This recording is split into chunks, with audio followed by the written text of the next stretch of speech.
Good morning, fourth grade. Today we're starting on a new topic all about economics, and this will take us into our final unit of economics in fourth grade. Today we are learning to understand economics and why they are important to our society, and we'll be successful when we can explain what economics are and how we might use them in our everyday life. Today we're going to start off with an introduction video about what is economics. Hello, my name is Kylie, and welcome to What is Economics? Economics is the study of resources, including money. Whoop, whoop, whoop, whoop, whoop. Did I get your attention?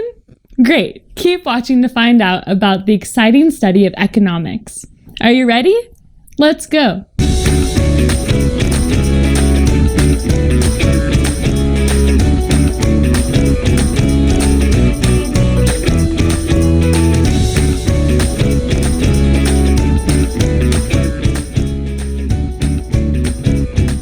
If you were to read a dictionary definition of the word economics, it might have a rather long and complicated definition, something like the science that deals with the production, distribution, and consumption of wealth, and with the various related problems of labor, finance, taxation, etc. But really, economics is very important, and once you learn it has to do with resources and money, I bet it becomes a lot more exciting. For example, in our marketplace, you are able to create items for sale in our virtual world. You are producing a virtual or digital product and earning a type of money, scoops or gold, to spend. If you haven't already, I bet you'll want to start creating items for sale after watching this video. Before we talk about the money side of economics, we need to learn some basics first. The first thing to know is that economics deals with resources. There are three types of resources studied in economics. Natural resources, which are things that occur in nature, like wood from trees and coal from the earth. Human resources, which are the people who create and make items for others to use, especially like the people who make cakes at the bakery. And capital resources, which are tools and equipment that workers use to make things like a crane to build a tall building. You will learn more about the three types of resources in our video. 3 kinds of resources. The next important part of the study of economics is production. The word production means to produce or make things. These things can be tangible objects or things you can see and touch. They can also be intangible, like a service, information, or energy. Our daily lives are filled with items that are tangible and a result of production. For example, a car is produced in a factory. An artist produces a painting for sale. A salesperson makes a delicious ice cream sundae with our favorite toppings that we eat. These things are all things that we can touch, see, and in some cases taste. Ice cream. We also are surrounded by intangible production items. Have you ever asked a librarian a question? Her answer or information is an intangible item produced by a person. A store that I live by hired a security guard to watch over the store and prevent people from stealing things. Her watching over the store, a service, is an intangible item. Do you create items for the marketplace on our site? If you do, you are creating an intangible resource. The study of economics takes a look at how items are produced. Business owners want their businesses to have a high level of productivity. This means their products are being made as cheaply and quickly as possible. Bosses and managers watch over every part of their business to make sure that they are being as successful as possible. If you can create a very eye-catching couch in our marketplace in a short amount of time, and you're able to sell them to a lot of other users, you are being very productive. And finally, money. Yes, money is a very important part of economics in the modern world. However, money hasn't always existed. Yes, that's right, a world with no money. How can this be? Well, before money was invented and became common, people bartered and traded for resources. A farmer may have traded some of his crop and animals to a newspaper man to pay for a yearly subscription. Today, however, we mostly use money to buy the things we want. Money can be tangible like dollar bills and coins, or intangible like using a debit card or, in the case of our marketplace, scoops or gold.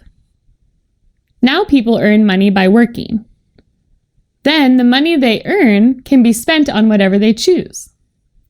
They spend money on goods and services that can come from anywhere in the world. Economics also is the study of how, where, when, and why we spend our money. Studying how economics works helps us to learn and be good consumers or the people who buy and use resources. It also helps us if we want to own a business and make money.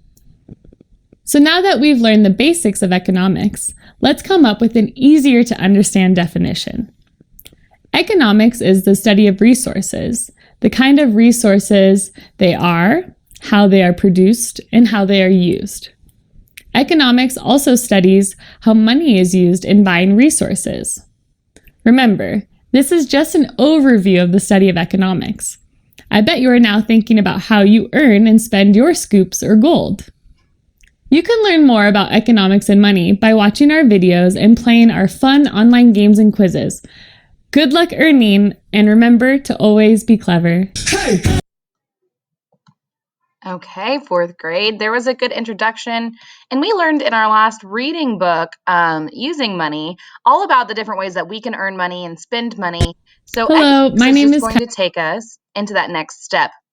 One of the main words that you might have heard so far was goods. Like she said, these are things that are made or grown. For example, clothing, cars, food, all kinds of things that are made or grown. And another important word is services. This is work that someone does for someone else, maybe a doctor, a dentist, a teacher. So people provide goods and services, and that's part of our economy. Another word is a producer. This is someone who makes or provides goods or services.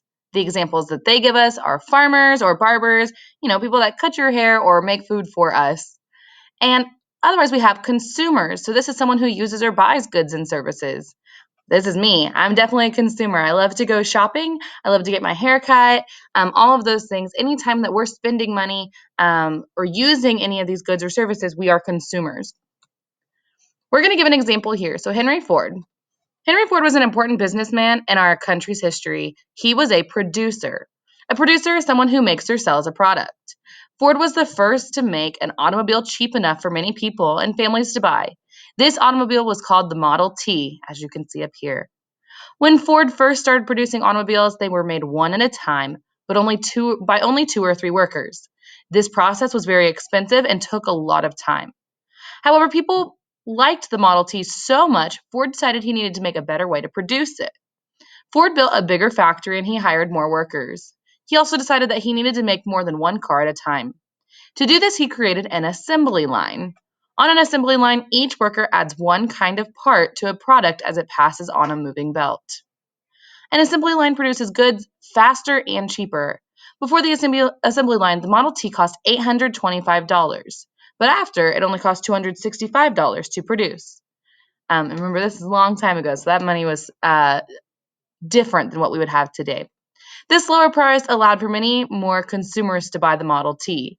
A consumer is someone who buys a good or service. Okay, and our other words are overhead, so the money needed to run a business. Wages, which is the money workers are paid. Wages are part of the overhead. So, right, to run a business, you have to be able to pay your workers. And then the profit. This is the money that is left over that you're actually making, being able to put back into your pocket from your business. Okay, so how a business works. All over the world, there are different kinds of businesses that provide different types of goods. Some businesses are very large, like automobile companies. Some are smaller, like unique shops you see around your town.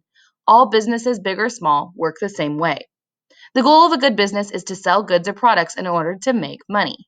However, before a business can make money, it must pay for all the things needed to run a business first. The money needed to run a business is called overhead.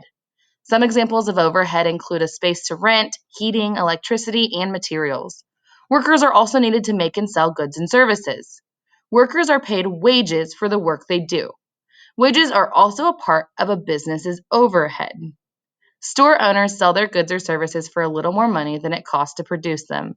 They use this extra money to pay the overhead. If a business is popular and sells a lot of their goods or services, then they make a profit. A profit is the amount of money that is left over after all the overhead has been paid. Okay, fourth grade, today was just a good introduction to all of the items that we are going to begin talking about within our economics unit. So your journal question today is, if you were to create your own business to make a profit, what would your business be?